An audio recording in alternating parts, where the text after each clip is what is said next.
Welcome back to part 2 of the StingyTrigger Lee Enfield Ishapore 2A1 review.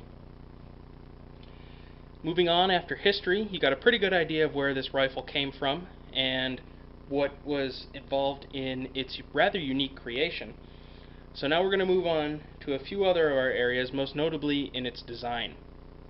As you can see, it is nearly identical to many other of the Mark III number 1 patterns that are out there.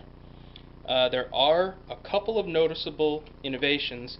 The big one that sticks out compared to the standard British version is a removable magazine.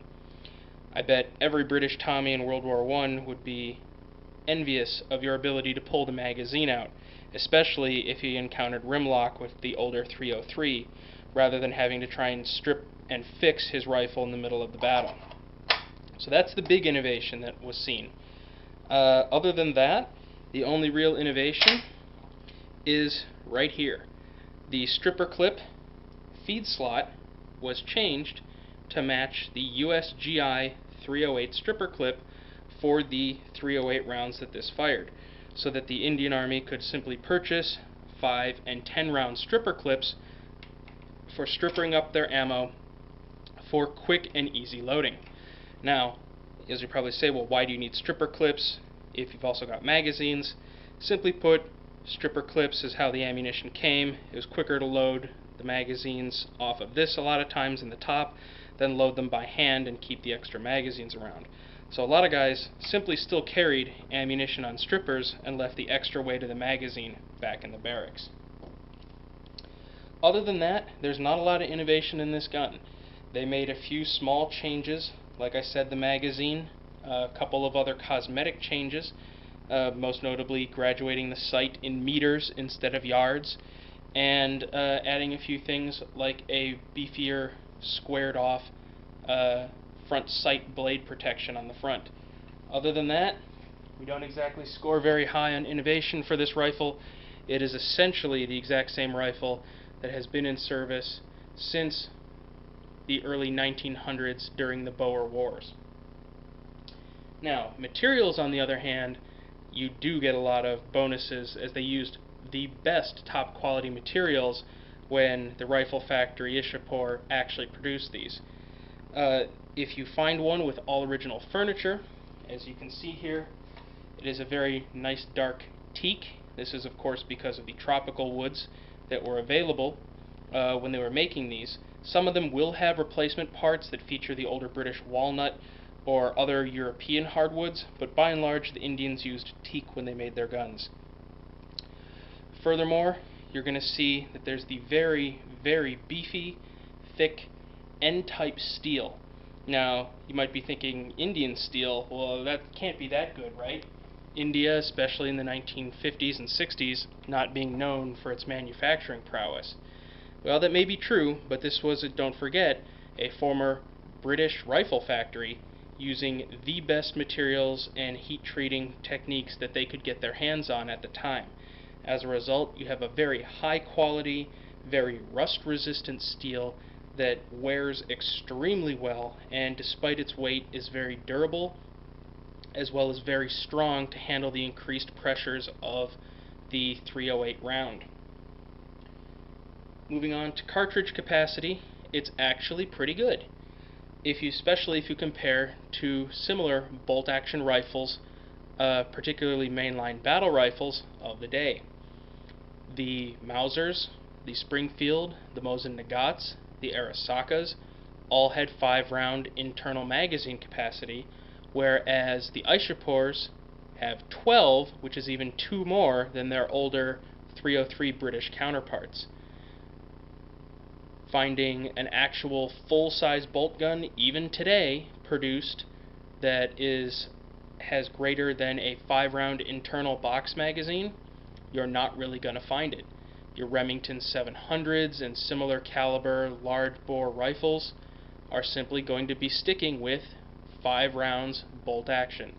Okay, yes, I know you can get more if you've got a Barrett or something with a removable magazine, even with it being a bolt action rifle. Yes, I understand that. However, in a standard affordable to shoot caliber for a full-size battle rifle. You are going to be hard-pressed to show me a bolt-action rifle that holds more than 12 rounds.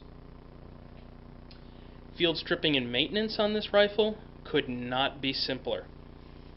All you do is open the bolt, as you see I have done here already, drop the magazine, and to remove the bolt, you make sure it's all the way back. You flip over this stop, out comes the bolt. You can completely disassemble this by unscrewing it by hand, cleaning inside and out, lubing the entire thing. You've got ready access to run a brush or a swab or whatever else you decide to use down through the bore. It's easy to clean. It gives you complete access to all the internals. Putting it back together, simply line up your stop, thread the bolt back in, flip your stop closed, and close it back up. And you're ready to go. Now, coming down to ergonomics for this rifle. Ergonomics, not so good. This is, as I've said plenty of times before, a full-size battle rifle. By the time you get a magazine in, loaded up with 12 rounds of .308, and you throw a sling on it, perhaps a couple of covers to keep dirt, dust, and water out of your action or out of your barrel, and let's not forget about the possibility of a bayonet or a folding bayonet down on the end, you're looking at a rifle that is pushing greater than 10 pounds. I have not weighed this specifically with all of the accessories on it, but it would not shock me if it broke 10, 12, and was even pushing close to 15 pounds. As a result, I would not want to carry this anywhere, but for a fun shooting gun, a truck gun, a hunting gun where you're not doing a lot of tracking, the weight's not too bad. It's certainly not as light as anything modern, using modern synthetic materials and milled out parts to remove as much metal as possible, but it's also not going to completely break your back like trying to haul around, say, a Browning automatic rifle made out of nothing but steel. Fit and feel, it actually feels pretty good. It's got a full-size stock on it. The craftsmanship is excellent. A few minor dings when you might find one, because as these are military surplus, they are going to show some wear and tear. However, the actual feel of the rifle does feel good as a bolt-action rifle, certainly on par with anything of similar vintage, and I would even stack up the feel when you're shooting it, especially with its heavy weight absorbing a lot of that recoil, as being on par, if not better, than a lot of your current generation lightweight rifles. This, of course, brings us to the rifle's track record. The track record speaks for itself. 117 years and counting of Lee Enfield's being in service, flawless service records going back through both world wars and dozens of global conflicts, being used by dozens of nations worldwide and still in use today in everything from ragtag freedom fighters all the way up to elite Canadian Arctic forces, says that this rifle is durable, it is accurate, and it is reliable as all get out. When you pull that trigger, that powerful spring is simply going to shoot it. When you work that bolt action, you are simply going to always have a round cycle. Which brings us to value. The value on this rifle is actually pretty good. When these were first imported into the US, they were going for in the $75 to $100 range. Now, thanks to import restrictions and scarcity of these rifles, price has gone up, but it's still not that bad. You can get a lower end quality in the $200 to $225 range, a medium quality one in the $200 to $300 range, and a really top quality one usually not much more than $325 or $350. For a 12 round capacity bolt action .308 rifle, that is a great deal. And if you make the right deal, if you haggle a little bit or you find one at a good deal at, say, a gun show, chances are you're going to be able to get a top quality rifle that you're going to pay probably not too much more than about $250 for. That brings us to accessories. I'm going to break those out into their own video, but suffice it to say, if it is a bolt gun accessory, it will work with this gun. If you have an accessory for the 7.62 by 54, the 7.62 by 51, the 30-06, the 8mm Mauser, you name it, you can use it.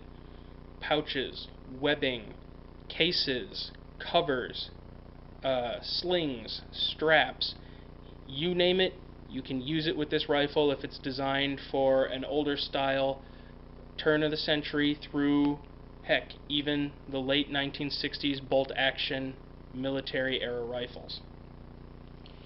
There are aftermarket magazines. You see one on the table in front of you, and typically they're 10 round. You can also find some of the Indian ones in 12 rounds.